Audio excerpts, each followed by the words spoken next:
Oh, you can hear a tropical storm, Bertha, unleashing heavy rain. You can hear the wind, rough surf across the Louisiana coast after making landfall near St. Bernard Parish.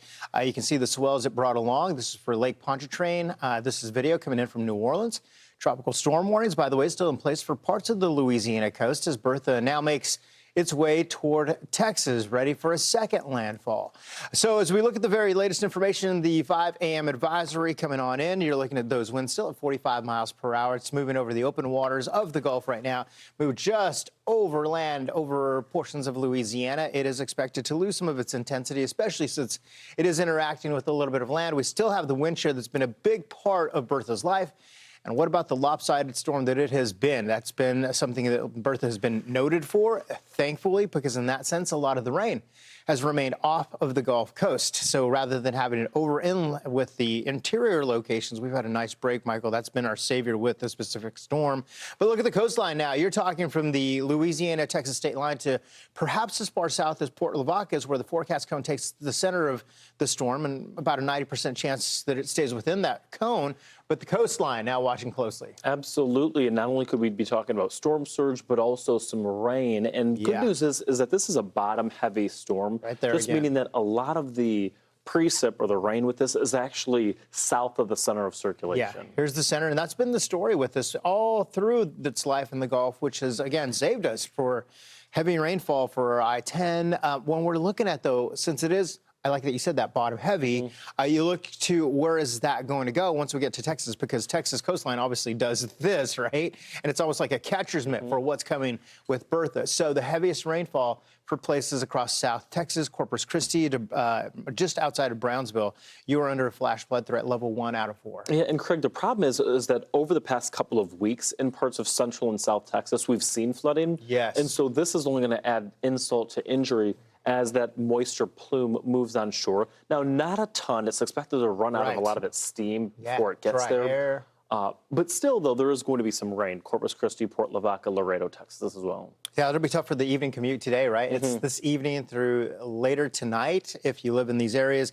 It is fast moving. You see how quickly it moves through, and thankfully, I think that's why we're at a level 1 flash flood threat. Not only do we have dry air interacting, but the movement of this, which is great, because to your point, man, didn't we just get over some flooding? I know most of it was a little farther north from there, but yeah, take a look at Corpus Christi, the morning hours. If you have something to do, prepare this morning. It's this afternoon and evening that things really pick up for you. Yeah, so Craig just kind of detailed what the timeline on things look like. Now we want to dive into what some of those impacts could look like with Bertha, especially in parts of eastern Texas, because it won't be over the open waters of the Gulf for that much longer as it takes aim at the Texas coastline.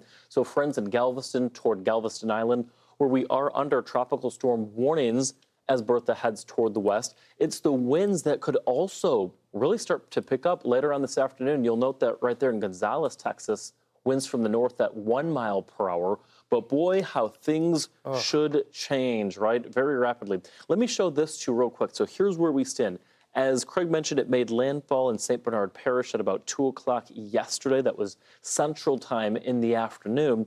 And again, current winds 45 miles per hour. And we'll talk about the impacts of that wind in just a moment. Tropical storm warnings in effect basically from Houma, south of New Orleans, all the way toward Galveston and Galveston Island. Here's what radar looks like. You'll notice, too, that this isn't too far from places like not necessarily New Orleans, where we're still seeing some showers, but you look at how far this is from Houston. It's about 120 miles or so from Houston, about 80 to 90 miles east of Corpus Christi, Texas. And you look at the winds with this, and we saw pretty powerful tropical storm force wind gusts in spots. Yeah, no kidding. I mean, those included. No kidding. 57 there, Alligator Point, right along the Louisiana coast. Always the biggest concern with this was those onshore winds producing a little more in the way of that storm surge.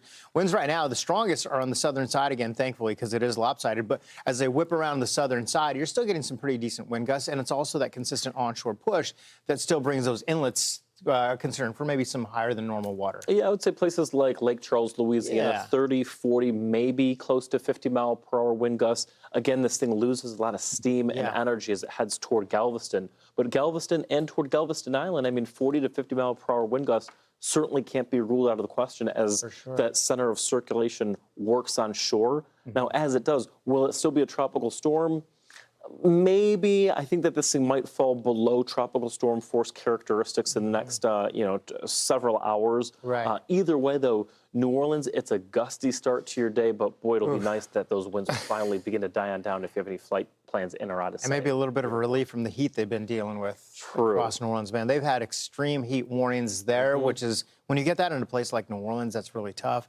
Lake Charles, you can see some of the wind gusts finally die down later tonight, which is also good for you. So at this point, you're like, all right, this is behind us. But remember, in the meantime, Houston, you'll be dealing with some of those winds. And if you're closer to Galveston Bay, same story for you, because a lot of it at times will be a little bit of an onshore push. Yeah, a lot that we're going to be monitoring for our friends in the Lone Star State.